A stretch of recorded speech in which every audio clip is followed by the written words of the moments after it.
빛과 그림자가 뒤엉킨 침실, 하얀 시트 위에서 천천히 움직이던 두 개의 실루엣, 그리고 그 속에서 들려온 낯선 이름 하나.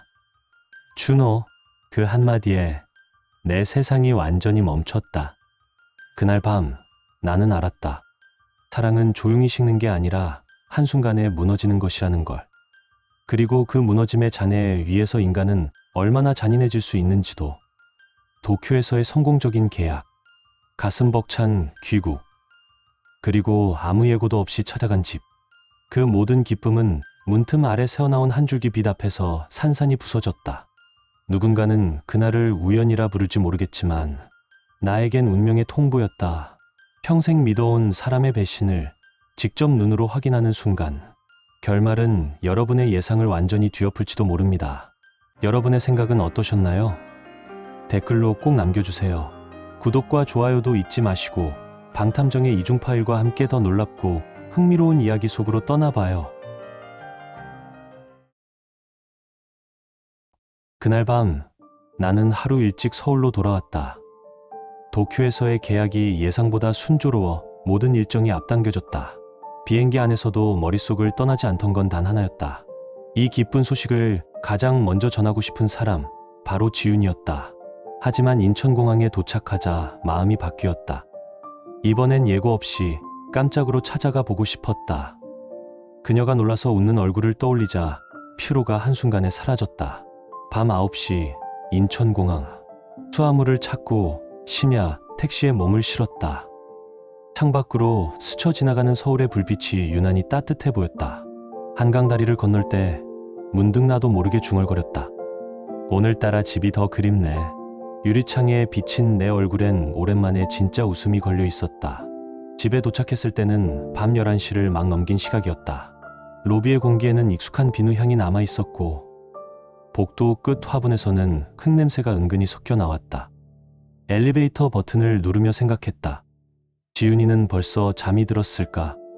아니면 TV 드라마를 보며 웃고 있을까? 어쩌면 침대맡에서 책을 읽고 있을지도 몰랐다. 이번 출장은 내 인생에서 가장 중요한 협상이었다.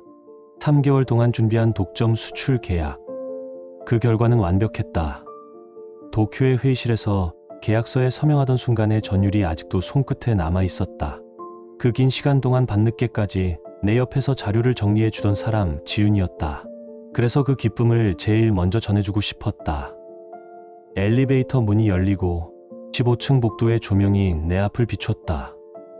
가방을 끌며 걸음을 옮길수록 가슴이 이상하게 뛰었다. 결혼 10년이 넘었지만 그 설렘만큼은 여전히 처음 같았다. 현관문 앞에 도착해 가방을 세워두고 비밀번호를 눌렀다. 그때였다. 문틈 아래로 희미한 불빛이 새어나왔고 낮게 깔린 음악 소리가 들려왔다. 지윤이 아직 깨어있구나. 나는 소리를 내지 않으려 조심스럽게 도어락을 열었다. 문이 열리는 순간 공기가 달라졌다. 낯선 향이 스며 있었다. 지윤의 향수 냄새가 아니었다. 집안 어딘가에서 흐르는 음악은 우리가 한때 즐겨 들었던 곡이었다. 그 순간 내 발끝에 무언가가 닿았다. 현관 바닥 한쪽에 작은 것이 반짝였다. 고개를 숙이자 검은색 셔츠에 단추 하나가 굴러 있었다. 빛을 받아 유난히 차가운 금속빛을 냈다. 무심코 그 단추를 집어들었다. 작고 둥근 테두리, 낯선 감촉. 내 옷에는 이런 단추가 없었다. 그 순간 심장이 서서히 가라앉았다. 아무 소리도 없는데 어딘가에서 무너지는 소리가 들렸다. 믿음이 깨지는 소리였다. 손바닥 위의 금속은 점점 식어갔고 그 냉기가 공기 속으로 스며들었다. 집 안에는 낯선 냄새가 떠돌고 있었다. 향수, 와인, 그리고 체온이 섞인 듯한 냄새. 익숙한 듯하면서도 어딘가 이질적인 공기였다. 지윤이 친구가 왔다 갔나? 입 밖으로 나온 내 말은 허공을 스쳤다. 텅 빈 집에 메아리조차 남지 않았다. 신발을 벗고 천천히 복도로 들어섰다. 그때 눈에 들어온 건 남자 양말 한 짝이었다. 그 옆에는 구겨진 셔츠가 바닥에 널브러져 있었다. 심장이 요동쳤다. 한 걸음, 또 한 걸음 내디딜 때마다 다리가 무거워졌다. 귀에서는 윙윙거리는 소리가 울리고 이마에는 식은땀이 맺혔다. 거실 문턱을 넘는 순간 나는 숨을 삼켰다. 테이블 위에는 와인잔 2개, 그 옆에는 반쯤 녹은 다크 초콜릿, 그리고 거의 다 타버린 캔들이 깜박이고 있었다. 공기에는 달콤한 향이 무겁게 깔려 있었다. 그 와인은 내가 도쿄에서 공수해온 바롤로였다. 특별한 날에만 마시자고 약속했던 바로 그 병. 그리고 초콜릿은 지훈이 가장 좋아하던 브랜드였다. 결혼기념일마다 함께 웃으며 나눴던 그 맛. 그런데 오늘은 아무런 기념일도 아니었다. 나는 거실 한가운데서 멈춰섰다. 그때 침실 쪽에서 음악이 흘러나왔다. 우리의 첫 데이트 날 청담의 작은 카페에서 들었던 그 곡이었다. 결혼식에서도 틀었던 노래. 지우는 그 곡을 우리의 시작이라고 불렀다. 그 음악이 지금 침실에서 울리고 있었다. 문틈 아래로 새어나오는 불빛이 바닥을 타고 내 발끝에 닿았다. 그 빛과 함께 낮은 숨소리가 섞여 흘러나왔다. 리듬을 따라 규칙적으로 이어지는 소리였다. 더 이상 상상하지 않아도 알 수 있었다. 눈앞이 캄캄해지고 손끝이 떨렸다. 숨이 목구멍에서 걸려 올라왔다. 그때 처음 깨달았다. 세상이 이렇게 조용하게 완전히 무너질 수도 있다는 걸. 머릿속에는 지훈과의 시간이 주마등처럼 스쳤다. 신혼여행지의 바람, 저 월세집의 냄새, 서로 아플 때 챙겨주던 손길. 그 모든 기억이 지금 그 문 뒤의 불빛 속에서 산산이 부서지고 있었다. 나는 문 앞에 섰다. 손을 뻗었지만 손잡이는 미끄러웠다. 열까 돌아설까 순간마다 가슴이 갈라지는 것 같았다. 그러나 이미 돌이킬 수 없었다. 숨을 깊게 들이쉬고 조용히 문을 돌렸다. 문이 열리며 차가운 공기가 얼굴을 스쳤다. 그 순간 내 인생이 완전히 갈라지는 소리를 들었다. 빛과 그림자가 뒤엉킨 침실 안. 하얀 시트 위에서 2개의 그림자가 천천히 움직이고 있었다. 음악은 여전히 흘러나왔고 그 속에서 내 이름이 아닌 낯선 이름이 들렸다. 준호. 그 한마디에 세상이 멎었다. 무너진 건 벽도 집도 아닌 내 안의 모든 것이었다. 문이 완전히 열리자 방 안의 공기가 한순간에 식었다. 정적 속에서 울려 퍼지는 음악 한 줄기. 우리가 처음 만났던 청담의 카페에서 들었던 그 노래였다. 결혼식에서도 기념일에도 늘 함께 틀었던 곡. 이제는 낯선 남자의 손끝 아래서 다시 울리고 있었다. 지훈의 이름이 또 들렸다. 남자의 목소리는 낮고 부드러웠다. 마치 그녀의 외로움을 이해한다는 듯 다정하게 속삭였다. 그 어조 하나하나가 내 귓가를 찢어 놓았다. 나는 문가에 서서 아무 말도 할 수 없었다. 온몸이 돌처럼 굳은 채 그저 바라볼 뿐이었다. 불빛 아래에서 2 사람의 실루엣이 겹쳐 있었다.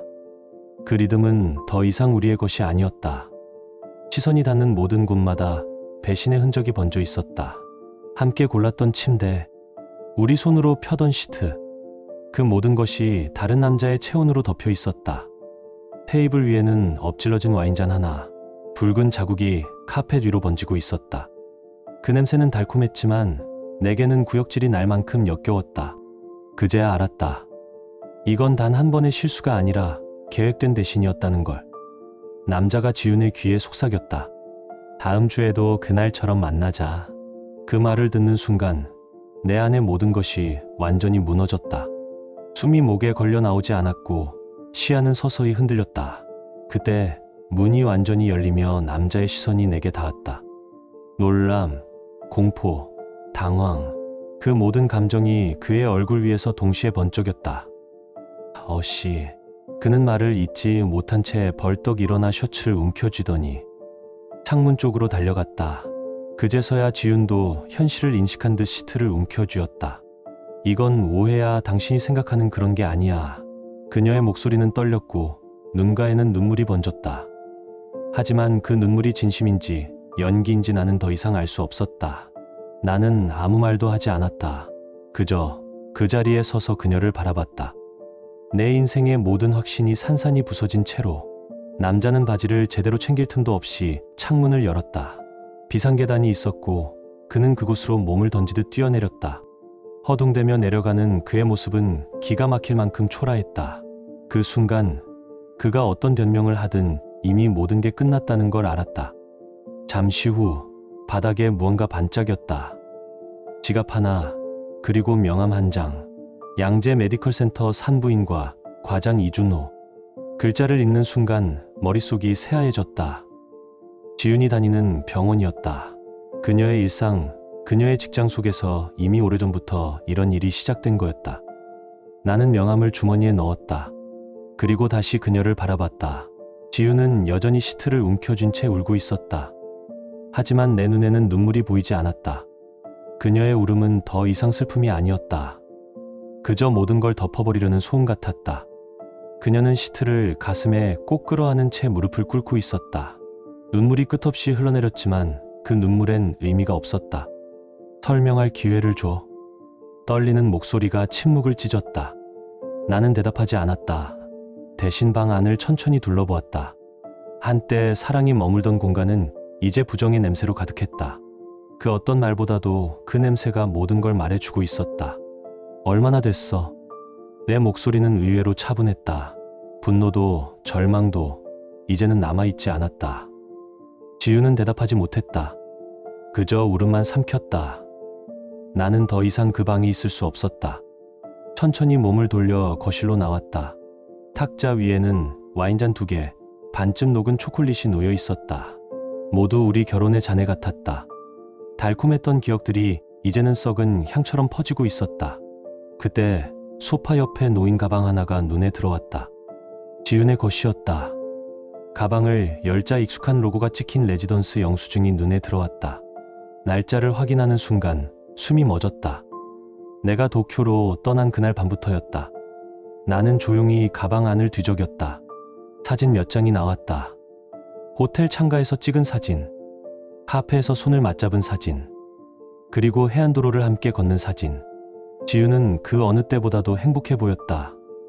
내 옆에서는 한 번도 보여준 적 없던 얼굴이었다.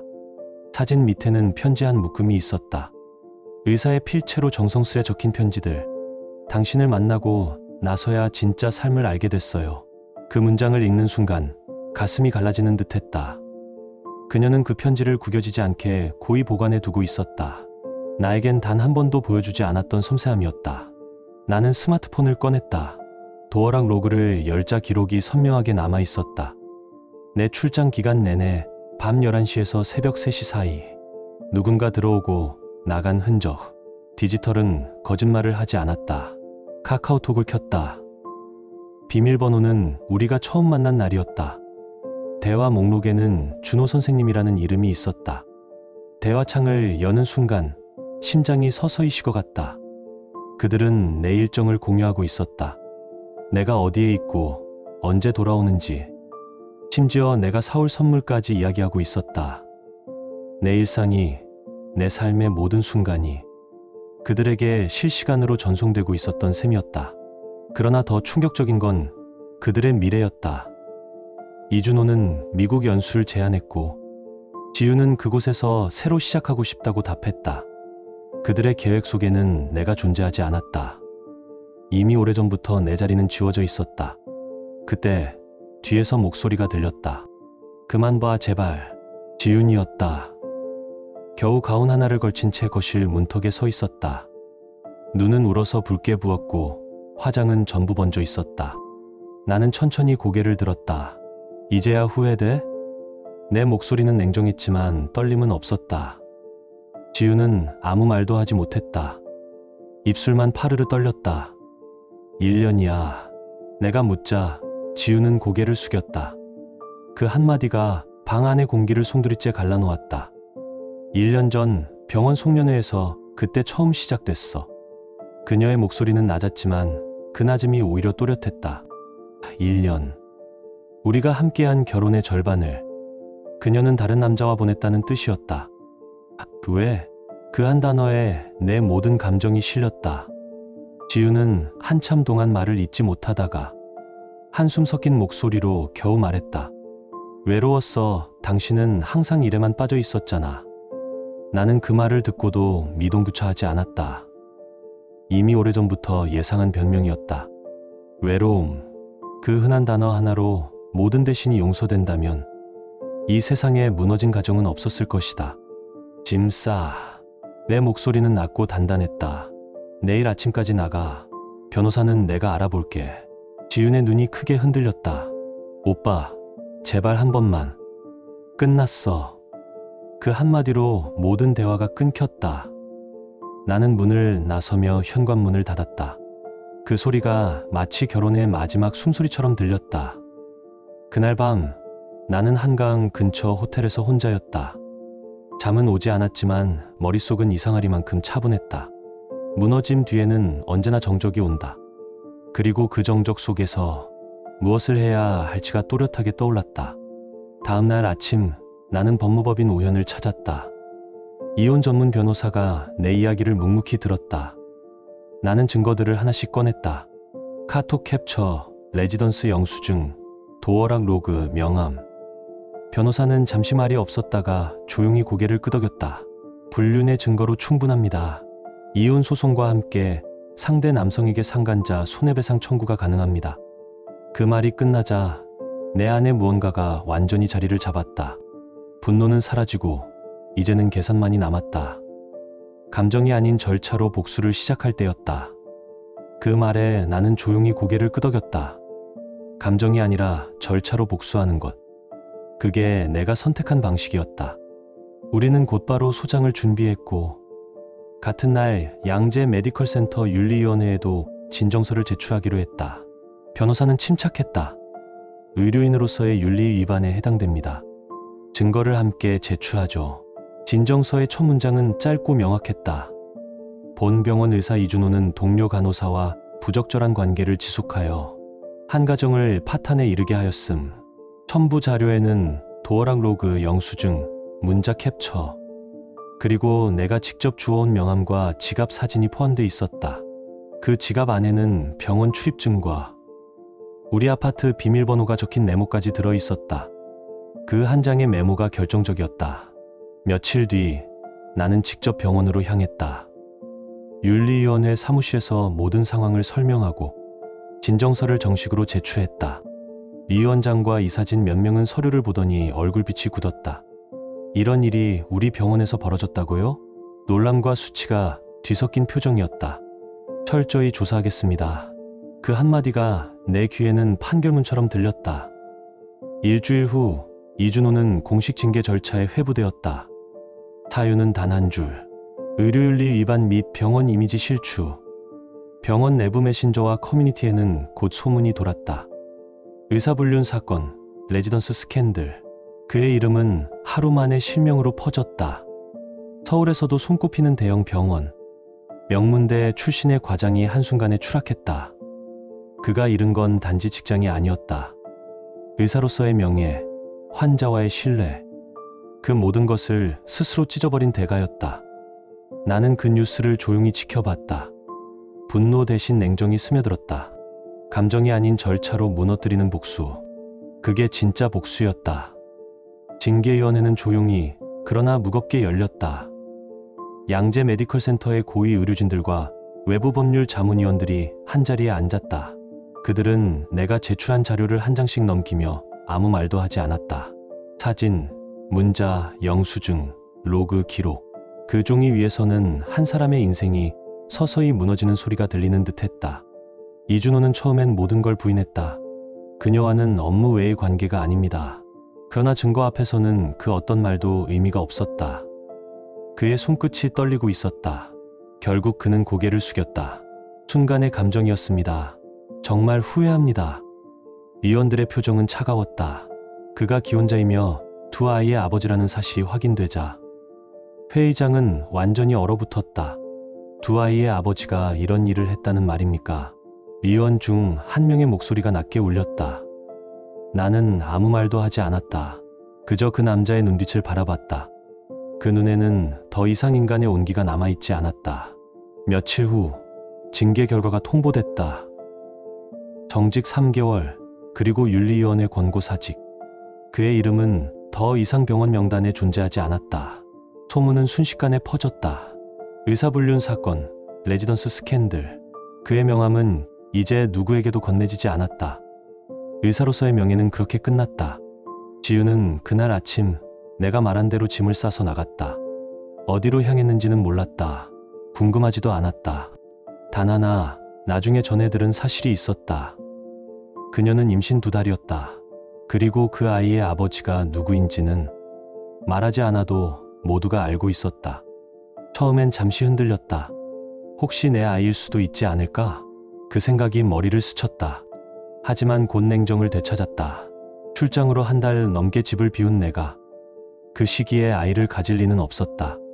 나는 조용히 눈을 감았다. 그 아이에게 죄는 없겠지만 그 아이의 부모는 반드시 벌을 받아야 한다.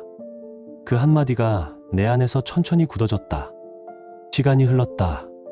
그때부터 나는 오래전 준비해 두었던 일들을 하나씩 꺼내 들었다. 혹시 모를 상황에 대비해 몇 년 전부터 조용히 진행해 온 일들이었다. 이제서야 그 준비가 제 역할을 하기 시작했다.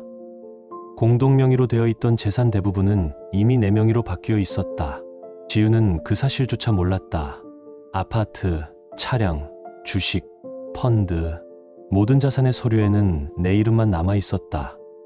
그녀는 내가 단순히 세금 문제로 정리한다고 믿었다. 서류를 내밀면 대충 훑어보고 아무 의심 없이 서명했다. 그 무심함이 내게 기회를 준 셈이었다. 강남 한복판의 아파트, 10년간 대출을 갚으며 함께 쌓아 올린 우리의 집. 그 명의는 이제 완전히 내 것이었다. 변호사에게 조언을 구했을 때 그는 말했다. 배우자의 자발적 동의가 있으면 법적으로 문제 없습니다. 지우는 그 말조차 듣지 않았다. 이미 마음이 다른 곳에 있었던 것이다. 결혼 3주년 기념으로 선물했던 외제차도 작년부터 회사 명의로 바꿔두었다. 지우는 세금 절감용이라고 믿었다. 주식과 펀드 역시 모두 내 계좌로 이전했다. 그녀는 투자에 관심이 없었다. 어쩌면 그 무관심이 그녀가 잃은 첫 번째 신호였는지도 모른다. 모든 정리가 끝난 후 나는 조용히 한강변으로 향했다. 저녁의 강물은 유리처럼 차가웠고 도시의 불빛이 잔잔히 번졌다. 손에는 작은 액자 하나가 들려 있었다. 그 안에는 그날 밤 내가 주워들었던 검은 단추 하나가 들어 있었다. 그 단추를 바라보며 생각했다. 그날의 공기, 그 냄새, 그 정적, 모두가 아직도 내 안에서 살아 있었다. 나는 액자를 책상 위에 올려두고 커튼을 열었다. 한강의 불빛이 창문 너머로 스며들었다. 이제야 모든 것이 제자리로 돌아온 듯했다. 분노도 슬픔도 이제는 빛에 녹아 사라지고 있었다. 지윤아, 잘 살아라. 그 말을 입 안에서 삼키며 나는 조용히 불을 껐다. 방 안에는 단추 하나만이 빛나고 있었다. 그건 내 복수의 마지막 흔적이었다. 이혼 소송은 예상보다 빨리 끝났다. 이미 모든 재산이 내 명의로 되어 있었고 지윤이 자필로 동의한 서류가 법원에 증거로 제출됐다. 판사는 짧게 판결문을 읽었다. 피고의 부정행위로 인해 혼인이 파탄되었으므로 재산 분할은 원고의 주장을 일부만 인정한다. 그 한 문장으로 모든 게 정리됐다. 결국 지윤은 재산의 대부분을 잃었다. 그녀에게 남은 것은 이름 없는 통장 하나와 몇 벌의 옷뿐이었다. 만약 우리가 아이를 두었다면 양육권은 당연히 내게 왔을 것이다. 그러나 다행인지 불행인지 우리에게는 아이가 없었다. 지윤은 경제적 사회적으로 완전히 무너졌다. 더 무서운 건 세상의 손가락질보다 가족의 단절이었다. 그녀의 부모님은 불륜 소식을 듣고 며칠 동안 말을 잃었다고 했다. 며칠 후 장모님이 내게 전화를 걸어왔다. 서진 씨, 정말 미안해요. 우리가 딸을 잘못 키웠나 봐요. 어떤 결정을 내려도 우린 당신 편이에요. 그 말을 듣는 순간 나는 아무 말도 할 수 없었다. 부모 역시 피해자였다. 장인어른의 반응은 더 단호했다. 그 애는 이제 우리 딸이 아니야. 한 푼도 물려주지 않겠다. 그 한마디가 가족의 인연을 완전히 끊어버렸다. 결국 지윤은 부모로부터도 세상으로부터도 버림받았다. 병원에서도 결국 그녀의 자리는 사라졌다. 의사와의 부적절한 관계는 병원 윤리 규정을 정면으로 위반한 일이었다. 간호사들 사이에서 그녀의 이름은 금기처럼 회자되었고 누구도 그녀를 감싸지 않았다. 결국 지윤은 조용히 사직서를 냈고 그날 이후 병원 내부 시스템에서 그녀의 이름은 삭제되었다. 그녀는 하루아침에 모든 걸 잃었다. 남편, 집, 직장, 가족, 그리고 세상이 부여한 사회적 명함까지. 남은 것은 단 하나 뱃속의 아이뿐이었다. 하지만 아이의 아버지인 이준호는 이미 다른 길을 택했다.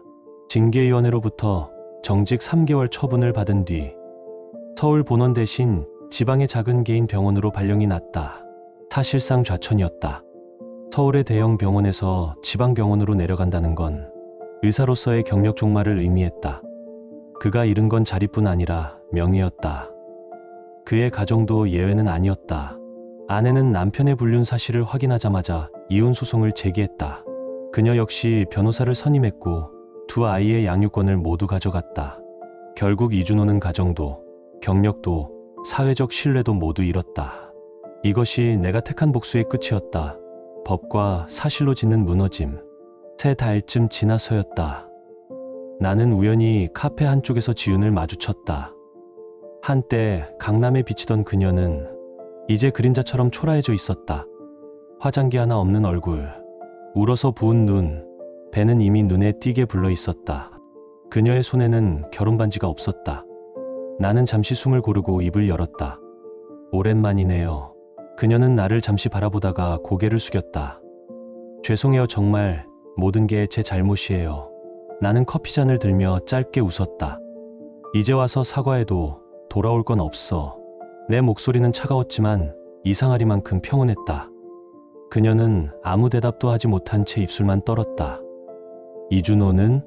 지윤의 눈가에 눈물이 맺혔다. 돌아갔어요. 자기 가족에게로. 그 말이 끝나자 공기가 식었다. 카페 창문 너머로 초겨울의 바람이 흘러들었다. 그 바람이 그녀의 눈물을 스쳤고 나는 천천히 자리에서 일어섰다. 이젠 나도 널 불쌍하게 보진 않을 거야. 그 한마디를 남기고 카페 문을 나섰다. 바깥 공기는 싸늘했지만 묘하게 가벼웠다. 이제 진짜 끝이었다. 불륜 상대는 결국 자신의 자리로 돌아가는 법이다. 그 말이 그날따라 유난히 마음속에 울렸다. 분노도 연민도 이제는 남아있지 않았다. 복수는 이미 끝났고 남은 건 무너진 자리를 다시 세우는 일뿐이었다. 그날 본 지윤의 모습은 낯설 만큼 초라했다. 예전에 그녀는 언제나 강남의 상징이었다. 명품 가방, 고급 향수, 완벽한 메이크업. 그런데 그날의 그녀는 헐렁한 점퍼에 낡은 운동화를 신고 있었다. 머리카락은 엉켜 있었고 눈빛은 생기를 잃은 채 텅 비어 있었다. 나는 묻지 않으려 했지만 끝내 입이 열렸다. 어디서 지내? 그녀는 잠시 머뭇거리더니 조용히 말했다. 당산 근처 고시원이에요. 지금은 마트에서 아르바이트하고 있어요. 그 말을 듣는 순간 창밖으로 부는 바람 소리가 더 크게 들렸다. 강남의 고급 아파트에서 강북의 고시원으로 한때 사람들이 부러워하던 삶이 이렇게 무너질 줄 그녀는 상상하지 못했을 것이다. 잠시 마음 한구석이 흔들렸다. 하지만 그건 연민이 아니라 냉정한 회한이었다. 그녀는 선택을 했고 이제 그 선택의 대가를 살아내고 있을 뿐이었다. 아예 어떻게 할 생각이야? 내 입에서 저절로 흘러나온 말이었다. 지윤은 잠시 배를 내려다보더니 쓴웃음을 지었다. 나을 거예요. 잘못된 선택이었지만 아이는 죄가 없잖아요. 그녀의 목소리는 낮고 떨렸다. 나는 아무 말도 하지 않았다. 그저 짧은 침묵만이 우리 사이를 메웠다. 그 침묵 속에서 나는 완전히 정리되었다. 모든 미련이 그 순간 사라졌다. 집으로 돌아오는 길, 이상하게 눈물이 났다. 왜 울었는지는 알 수 없었다. 분노 때문인지, 슬픔 때문인지, 아니면 모든 게 끝났다는 안도감 때문인지. 아마 그 모든 감정이 뒤섞여 있었을 것이다. 차창 밖으로 스치는 서울의 불빛이 그 어느 때보다 차갑고도 선명했다. 그리고 그 속에서 나는 처음으로 자유로웠다. 며칠 후 이준호의 소식을 들었다. 그는 지방병원으로 내려가 근무 중이라 했다. 가족에게 돌아가려 했지만 이미 늦었다. 아내는 이혼을 진행했고 두 아이의 양육권도 가져갔다. 그는 매달 아이들에게 양육비를 보내며 좁은 관사에서 혼자 지낸다고 했다. 한때 잘 나가던 산부인과 과장이 이제는 이름 없는 병원의 무명의사로. 그가 잃은 것은 단순한 경력이 아니라 인생 그 자체였다. 지윤의 부모님은 여전히 연락을 끊은 상태였다. 그 애는 이미 죽은 거나 다름없다. 장인어른의 그 말이 오래도록 귓가에 남았다. 장모님만이 가끔 몰래 연락해 안부를 묻는다고 했다. 그러나 그것마저 오래가진 못했다. 모두의 인생이 단 한 번의 선택으로 뒤집혔다. 그리고 그 모든 시작은 내가 하루 일찍 귀국했던 그날 밤이었다. 운명이란 참 아이러니하다. 하루만 더 늦게 돌아왔더라면 나는 아직도 속은 채 웃고 있었을 것이다. 아마 그게 더 큰 불행이었을지도 모른다. 이혼이 확정된 지 몇 달 후 나는 새 아파트로 이사했다. 예전 집은 더 이상 집이 아니었다. 기억이 너무 많았고 공기가 숨 막혔다. 새 집은 작았지만 조용했다. 창문을 열면 한강이 보였다. 아침마다 물빛이 벽에 비치며 방 안을 밝게 물들였다. 그 빛을 볼 때마다 조금씩 내 마음도 맑아졌다. 이사하며 많은 것을 버렸다. 사진, 편지, 선물. 그 중엔 웃는 얼굴도 거짓말도 함께 들어있었다. 하지만 한 가지는 버리지 못했다. 처음 그날 현관에서 주워들었던 검은 단추. 나는 그것을 작은 액자에 넣어 책상 위에 두었다. 그건 내 복수의 시작이자 내가 다시 태어난 밤의 증거였다. 그 단추 하나에 내 지난 삶이 그리고 내 선택이 모두 담겨 있었다.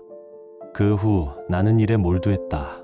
도쿄에서 체결한 계약이 회사를 완전히 바꿔놓았다. 매출은 2배로 뛰었고 직원도 늘었다. 모두들 내게 말했다.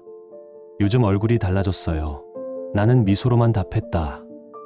이제야 제 인생을 살고 있으니까요. 일에 빠질수록 과거의 상처는 희미해졌다. 물론 외로움은 가끔 찾아왔다. 특히 겨울밤, 침대 한쪽의 빈자리가 유난히 크게 느껴질 때면. 하지만 그럴 때마다 스스로 되뇌었다. 거짓된 사람과 함께 사는 것보다 혼자가 훨씬 낫다고. 새로운 취미도 생겼다. 테니스, 골프, 그리고 요리. 특히 요리는 내게 큰 위로가 되었다. 퇴근 후 마트에서 장을 보고 집으로 돌아와 조용히 칼을 잡는 일. 팬 위에 올리브 오일이 지글거릴 때면 묘하게 마음이 평온해졌다. 와인 한 잔을 따르고 창밖의 한강을 바라보며 저녁을 먹는 시간. 그건 이제 내 하루 중 가장 고요한 의식이었다. 이제 나는 깨달았다. 복수는 누군가를 무너뜨리는 게 아니라 자신을 다시 세우는 일이라는 걸. 그녀가 무너진 자리에서 나는 비로소 다시 서 있었다. 창밖의 물결이 조용히 빛을 반사했다. 그 빛이 내 눈 속으로 번졌다. 나는 혼잣말처럼 중얼거렸다. 그래, 이제 진짜 내 인생이다. 예전에는 부부 모임으로만 만났던 친구들과 자연스레 멀어졌다. 하지만 이상하게도 외로움은 더 이상 두렵지 않았다. 대신 혼자서도 즐길 수 있는 새로운 사람들을 만나기 시작했다. 등산 동호회, 와인 소모임, 그리고 요리 클래스. 그곳의 대화는 가벼웠지만 진심이었다. 누군가는 이혼의 상처를, 누군가는 자식과의 거리감을 이야기했다. 그들의 이야기를 들으며 나는 깨달았다. 상처는 숨긴다고 사라지지 않는다. 그저 드러내고 흘려보낼 때 비로소 아물 뿐이라는 걸. 지윤과 이준호의 소식은 이제 거의 들리지 않았다. 가끔 공통 지인을 통해 들리는 정도였다. 마지막으로 들은 건 지윤이 건강한 남자아이를 낳았다는 이야기였다. 그리고 이준호는 여전히 지방병원에서 일하고 가끔 아이를 보러 온다고 했다. 하지만 그들이 다시 함께 살 가능성은 없다고 했다. 그건 어쩌면 가장 현실적인 벌이었다. 같이 있지만 함께하지 못하는 인생. 사랑이 끝나면 남는 건 책임인데 그들은 그마저도 나눌 수 없었다. 인생은 언제나 예측할 수 없는 방향으로 흘러간다. 하지만 결국 우리는 그 흐름 속에서 자신의 길을 찾아야만 한다. 누구는 뒤를 돌아보며 무너지고 누구는 같은 길 위에서 다시 일어선다.